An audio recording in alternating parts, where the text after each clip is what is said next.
The total number of hantavirus cases tied to the MV Hondius cruise ship is now 11. That number could continue to rise, the incubation period being so many weeks. That's according to officials with the World Health Organization. Now, everyone with hantavirus is under medical supervision, along with 18 people brought back to the U.S. to quarantine. You see some of that video on your screen. That includes Jack Rosmarian, who spoke exclusively to the Today Show this morning. I think, like anyone, when you hear a virus that you may not know about, you Google it, and probably when you Google this virus, it's some very scary statistics. However, it is a virus that we do know about, and it took me some time over those coming days to do more research and learn more about it. But it was a scary time, and I had a lot of up and down emotions, but I spent most of my time in my cabin. I bet. Jake, we're told, will remain quarantined at the University of Nebraska Medical Center along with 15 other Americans for a few days. He has not tested positive for the virus. Here to talk more about this is our 9 News health expert, Dr. Payal Kohli. He's right. You Google anything and you're going to panic. Yeah.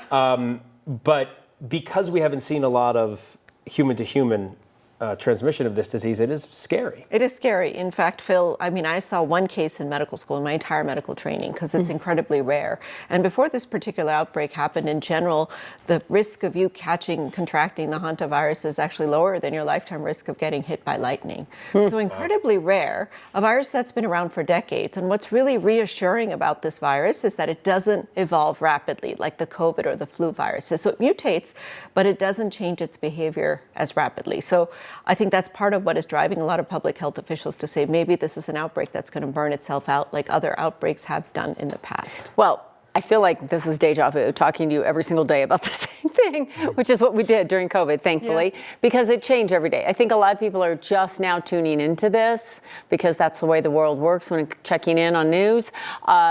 For those that are wondering how the heck this got on the cruise ship, how did it get on the cruise ship? So the World Health Organization has a theory, and the theory was that the Dutch couple, patient zero, the Dutch man in the couple, and his wife went on a bird watching trip to a landfill, and this was on March 27th. And a lot of bird watchers go to landfills because a lot of birds come to landfills, but there were hantavirus-infested rats at the landfill. Presumably they inhaled the rats' droppings, brought the virus onto the ship, and the man started having symptoms April 6th. So he went on March 27th, April 6th, he had symptoms.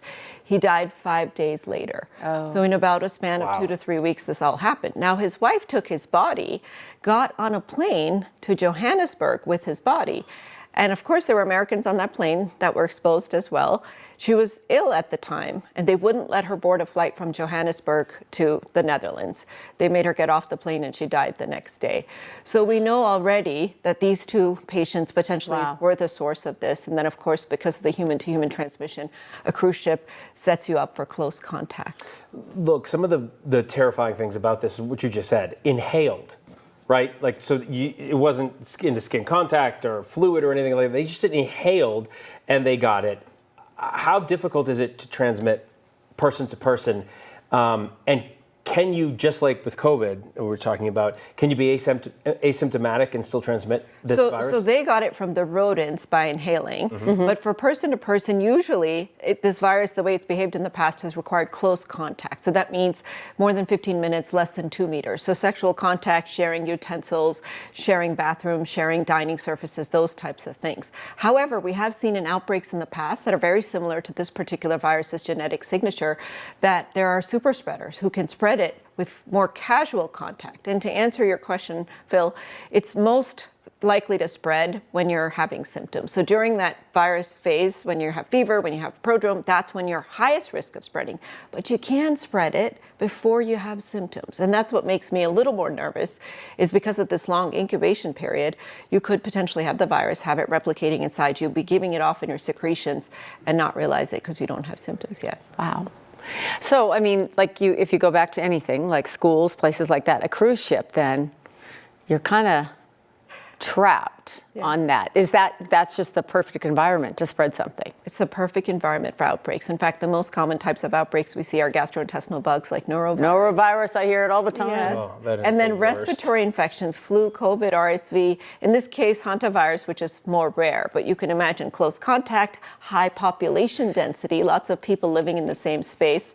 And they've actually seen risk factors. Longer cruises are higher risk for more outbreaks, as well as bigger ships.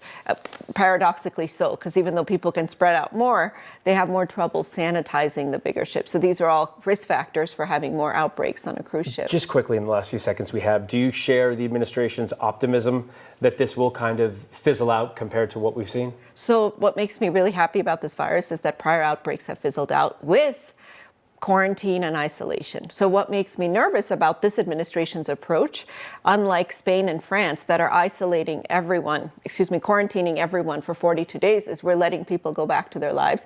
And contact tracing with a 42-day incubation period, tell me everyone you've come into contact with in the last 42 days is really difficult. Yep. So yes, I share the optimism today, but I'm really hopeful that it does fizzle out as prior ones have, because that quarantine is really important. I can't remember what I did yesterday. I remember what I had for breakfast. So. Oh, gosh. Dr. Coley, thank you, I think. Yeah, no, it's all important information. Thank you.